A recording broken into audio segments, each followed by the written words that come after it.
pinag-uusapan siyempre po ngayon ay yung nangyari sa Amerika kung saan naging kengkoy yung ating Pangulo. Bakit naman? Alam mo, hindi ko lang sinisisi si Pangulong Marcos dyan.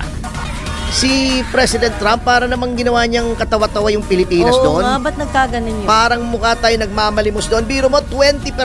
Tapos isa lang Ginawang 19%. Bago, parang nakakaloko pa eh.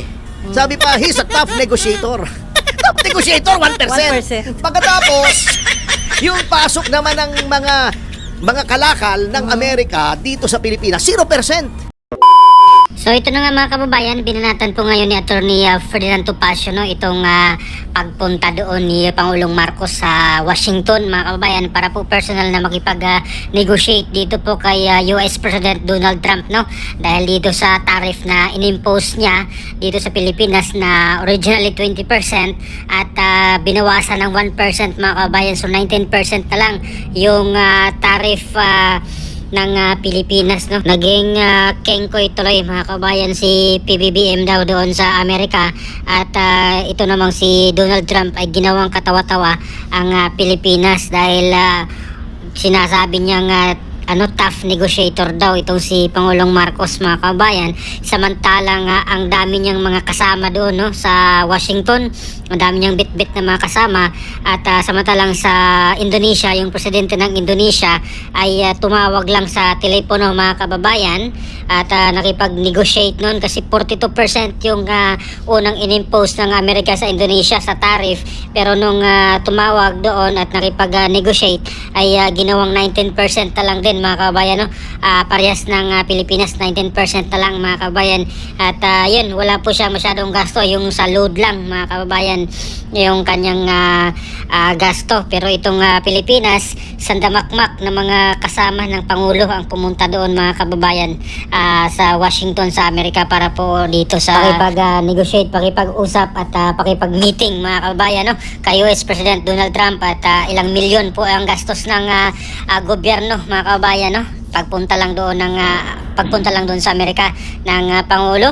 Ayan, so at the expense of people's money na naman mga kababayan. Syempre yung bawat larga or alis ng Pangulo mga kababayan ay pera ng taong bayan ang ginastos. Samantalang meron naman pong mga sinasabi na mga kababayan yung dating kaalyado ng Pangulo na si Senator Lacson mga kababayan na kung saan sinabi niya na worst insult itong nangyari ngayon mga kababayan na ginawang 19% na lang yung tariff ng Pilipinas. So yung original na 20%, 1% lang yung binawas. So sabi ni Senator Lacson, panahon na para maghanap tayo ng ibang trade partners. Ayan. At sabi naman ni Senator JV Ercito na masyado tayong dihado dito sa 1% lang yung binawas, so 19%, 20% to 19% masyado tayong talo dito, masyadong dihado ang Pilipinas. At yung tingin talaga ng Amerika sa atin hanggang ngayon ay parang little brown pa rin mga kababayan. So minaliit talaga tayo ng Amerika. Si Senator Amy Marcos naman mga kababayan ay nagsabi na rin na paano tayo panalo dito sa 1% reduction. So from 20% to 19%, samantalang yung produkto ng Amerikano, yung mga goods ng US pag pumasok sa Pilipinas ay zero tariff mga kababayan. Wala po silang tariff na binabayaran dito sa Pilipinas mga kababayan. So doon kasing mga kakampi ng Pangulo mga kababayan ay nagsalita rin na panalo daw ang bansang Pilipinas dito sa negotiation na ginawa ni Pangulong Marcos doon sa Amerika na 1% lang yung bawas, kaya talagang todo puri sila kay Pangulong Marcos mga kababayan sa ginawa niya doon, nakipag-usap kay US President Donald Trump. So ito pa mga kababayan, panoorin natin si Attorney Ferdinand Topacio sa kanyang mga birada patungkol dito sa pagbisita at pagpunta ni Pangulong Marcos doon sa Washington DC para po dito sa meeting niya kay US President Donald Trump. Anong negotiator doon? Ano ba naman yan? Baka magandang gusto. Hindi, alam mo, nagtataka rin ako. Akala ko ba special relationship meron ang Pilipinas at ang Amerika? Bakit tayo pinarurusahan? Ang liit lang po natin trade deficit. Di ba kaya may tarifa po? Kasi may trade deficit ang Amerika. Mas maraming pinapadala ang Pilipinas sa Amerika kaysa pinapadala ng Amerika sa Pilipinas. Yun po yung trade deficit. Kaya tinataasan nila yung mga ibang bansa para magbalanse. Yan po yan balancing act yan Yes. Okay? Pero ngunit pa, no? Ngunit! Redundant! Okay. Bakit ganon? Ang liit lang naman kung ikukumpara sa ibang bansa ang trade deficit Ayun. ng Pilipinas sa Amerika. Ito tingnan natin. Ang trade deficit ng Vietnam sa Amerika ay napakalaki. 123.5 billion. Oh? Oo, mas Talaga? maraming pinapadala ang Vietnam sa US than vice versa. Parang China yan malaki yung trade deficit. Pero mas malaki syempre ang China, di hama. Okay Ang Japan, syempre may Toyota, maraming mga Yes, Japanese apo. na gawa mga electronics. Apo. 69 billion. Yan. O, kaya hindi ko nakakalimutan yan 69 billion ang Oh, trade deficit. yeah. Madaling tandaan 69. Kasi yin and yang Oh, ano naman yeah. iniisip nyo dyan 69 di ba? Di ba yin and yang parang 6 at saka 9 yung sa Yeah. Chinese. Di ba? Ang Indonesia mismo 17.9 billion, mas malaki, di hamak. Alam mo ba kung magkano ang trade deficit lamang? Hindi ko nilalaman kasi bilyong dolyar din Apo. Pero kung ikukumpara nga natin sa ibang mga Asian countries, hindi ASEAN kasi ASEAN hindi naman ASEAN country ang Japan, Yes. ay 4.9 billion lamang. Oh. Okay. Pero bakit pinarusahan tayo ng 19%? Di ba? Kita mo ang imports natin galing sa Amerika ay 9.3 billion ang pumapasok dito. Ang Vietnam 10 to 13 billion ang pumapasok. Indonesia mga ganun din, 10 billion. Pero bakit ganito ang nangyari? Kala ko ba special tayo sa US? 'Di ba? Anong ginawa natin para sa US? Siyam na EDCA sites. Ang binigay natin. Ang Vietnam ba may EDCA? Wala. Ang Indonesia ba may EDCA sites? Wala. Matalino sila Yun lang. di ba? Ayaw nilang masangkot sa gera na hindi naman sila kasali. Hindi naman sila ututo. Meron pa tayong magkakaroon ngayon ng missile and ammunition hub. Gagawa na ng mga bala dito. Grabe. Ano ba yung naisip nila? Di ba? Opo. Right nakakatakot now, yan. may mga nakaimbak na mga bala, mga missile dito. Di ba? Sinabi naman ngagawa pa ng bala rito. Yun ang napala natin. At inaaway pa natin ng China dahil sinusulsulan tayo ng Amerika.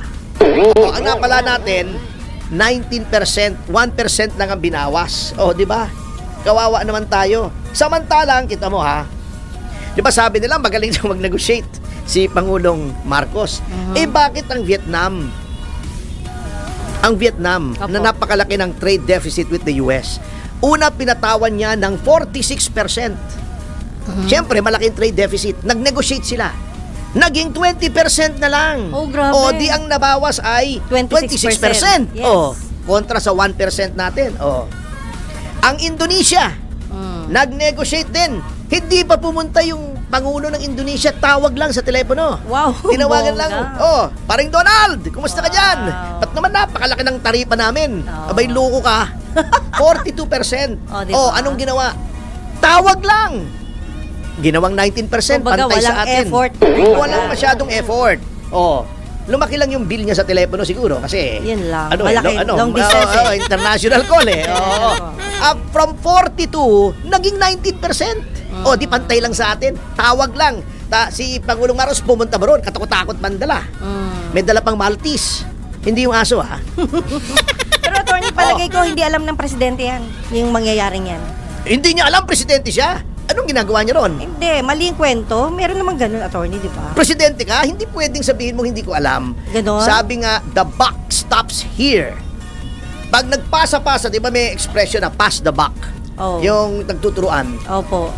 Sabi nga ni Truman, the buck stops here. Dito matitigil yung turuan. Wow. Pag nagturuan, kawawa naman. ako ang ultimately responsible. Akong presidente. Opo, Hindi pero pwedeng, kawawa ay, naman. sabi ni Kwan, sabi ni ganon. That's not what leadership is. Ang leadership, alam mo nangyayari at you base your decisions on facts, Ayun lang. not on correct facts. Siya naman ang pumunta eh. Sabagay.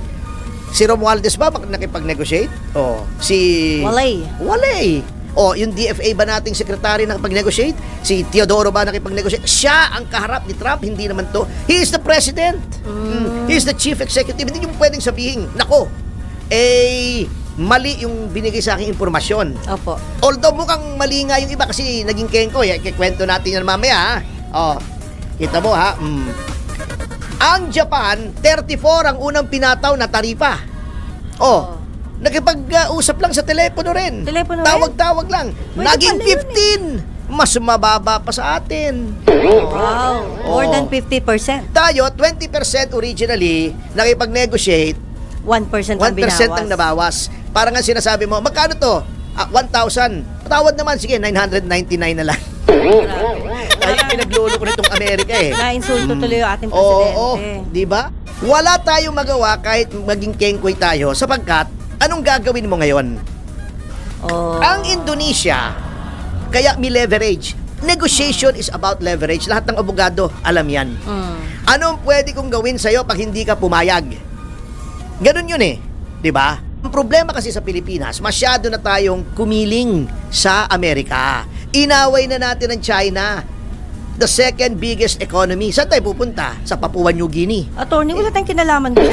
Hindi natin kaaway yung China Act. Inaaway natin. Anong hindi kaaway? Pambira ka naman. Naglagay ka ng EDCA sites sa Pilipinas, hindi kaaway? Hindi ang Pambira. kaaway yung nag-decision noon, di ba? Ang gobyerno natin ang nagdesisyon. Ah. Foreign policy yan. Paano hindi kaaway ng Pilipinas ang China? Di ba kung ano-ano na nga sinasabi? Yung defense secretary natin, kung ano-anong sinasabi sa China, yung ating mga Coast Guard, kung ano-anong sinasabi sa China, di ba? Sila yung Oo, inaaway ng Pilipinas ang China.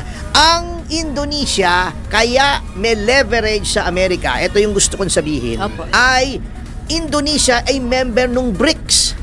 Noong isang organization na nandoon ang Russia, ang India, ang China, ang South Africa, Opo. ang Brazil, mga malalaking ekonomiya. Pwedeng sabihin kasi ng Indonesia, ayaw mong pumayag na babaan yung tarifa. Oo. Hindi kami mag-trade sa'yo. Trade kami sa Kwan. Trade kami sa BRICS. Dapat ganun siya, si presidente. Wala nga tayong leverage. Member ba tayo ng BRICS? Yun lang, hindi. Pwede ba tayong pumunta sa China? Ang Indonesia pwede sabihin, ayaw nyo sa amin, China ko. Ayun. Ganon, para naliligo ka ng babae. Ayaw mo sa akin. May deal. May iba akong May tamang niligawan. deal. Ayun. Yan, ngayon, kung pangit ka, hindi ka pwedeng mag-deal ng ganon kasi wala kang magkakagusto sa'yo. Ito na lang ang choice mo. Yun ang nangyari sa Pilipinas, naging pangit tayo. Ala. O para naliligaw ka, magandang lalaki ka, katulad ko. Ikaw. O Mr. Oh, Sex Appeal ka. yeah. Kunyari lang. Totoo naman. O di ba? Ayaw mo sa akin, ito liligawan ko. Ayaw din mo sa akin, ibang liligawan ko. Ganun ang Indonesia. Parang sinasabi niya sa Amerika, ayaw mo sa akin, China ko. Pero attorney, if I may. Ang Vietnam, ganun, Sige. hindi man siya miyembro ng BRICS, uma-attend na yan ng BRICS Summit. Opo. Tayo ba umattend ng kahit isang BRICS Summit? Wala. Bakit? Kasi gusto nga natin pakita sa Amerika, boss, bata mo ako ha, hindi ako makikisama sa China. Lahat ng gawin ng China ko, kontrahin ko, BRICS, wala sa akin yan, boss. Bata mo ako. Yan. Pag ganun ha, Mali na alam mo yun. naman, ikaw, babae ka, di ba? Alam mo, may tendency mga lalaki. Pag nakuha na, iba na trato sa'yo. Correct. Oo. Kuhang-kuha ka na at wala ka nang mapupuntahan. Di, kamote ka. Yun ang nangyari sa atin. Wala tayong leverage dito. Kaya yun, ang nakuha natin, walay. Walay. Bago yung sinasabi nilang 3 billion na pledge, bukod sa pledge pala yun, alam mo kung magkano lang yung 3 billion pesos? Ginawa pa nilang pesos eh. Pesos pa? That's 3 billion pesos daw. That's Oh. only $60 million. Oh. Ang pangako sa napakaliit noon kesa sa binibigay nila sa Ukraine. Ang bihira naman, oo. Wala eh. Talagang kaawa-awa tayo. Oo. Ngayon, anong pinagkakaabalahan natin? Impeachment. Away dito, away doon. Di ba? Opo. So, yun po mga kababayan, no, si Attorney Ferdinand Topacio at iniisa-isa niya nga po itong pag-discuss about dito sa tariff na mga kababayan ng Pilipinas na originally ay 20% at ngayon ay 19%, so 1% na lang ang binawas mga kababayan. At compare doon sa ibang mga bansa mga kababayan, ang laki ng kanilang binaba, no? At yung mga bansang iyon ay hindi pa po talaga pumunta doon sa Amerika para personal na makipag-usap, makipag-negotiate kay US President Donald Trump, kagaya po dito sa Indonesia. Yung presidente ng Indonesia na tumawag lang mga kababayan, yung kanilang tariff ay 42%, pero nung nakipag-negotiate via call lang, tawag lang sa telepono, ay naging 19% mga kababayan na lang, no? Itong tariff ng Vietnam na 46% originally, pero nung nag-negotiate po mga kababayan ay binawasan, so naging 20% na lang mga kababayan ang kanilang tariff, 26% yung nabawas so sa kanila. Itong Japan naman mga kababayan, ang original na tariff nila ay 34%, pero nung tumawag mga kababayan ay 15% na lang. Grabe. So ang laki ng bawas mga kababayan, no? Mas maliit pa yung patano nila. Mas malaki yung nabawas kaysa sa atin. 15% na lang yung kanilang tariff, no, doon. So yung sabi ni Atty. Topacio na ang problema kasi sa Pilipinas, masyadong kumikiling sa Amerika. So akala nga po talaga na friend tayo ng Amerika mga kababayan, no? Akala ko close tayo ng Amerika, pero ito yung ginagawa ng Amerika sa atin. Nagmukhang kawawa lang tayo, no? Parang ginawa nga tayong ano lang dito, kung ano-ano na lang, no? Katawa-tawa yung ginawa sa atin, na naturing na alay, pero yung ginawa nila sa atin ay talagang hindi naman po reasonable talaga compare po sa iba. At ito nga po yung dahilan mga kababayan, ano yung sinasabi ni Atty. Topacio, masyadong ano na tayo sa Amerika, masyadong kumiling, napaka loyal sa Amerika, pero yung tingin sa atin ay wala naman mga kababayan. Mukhang ano lang tayo, basura sa kanila kung baga.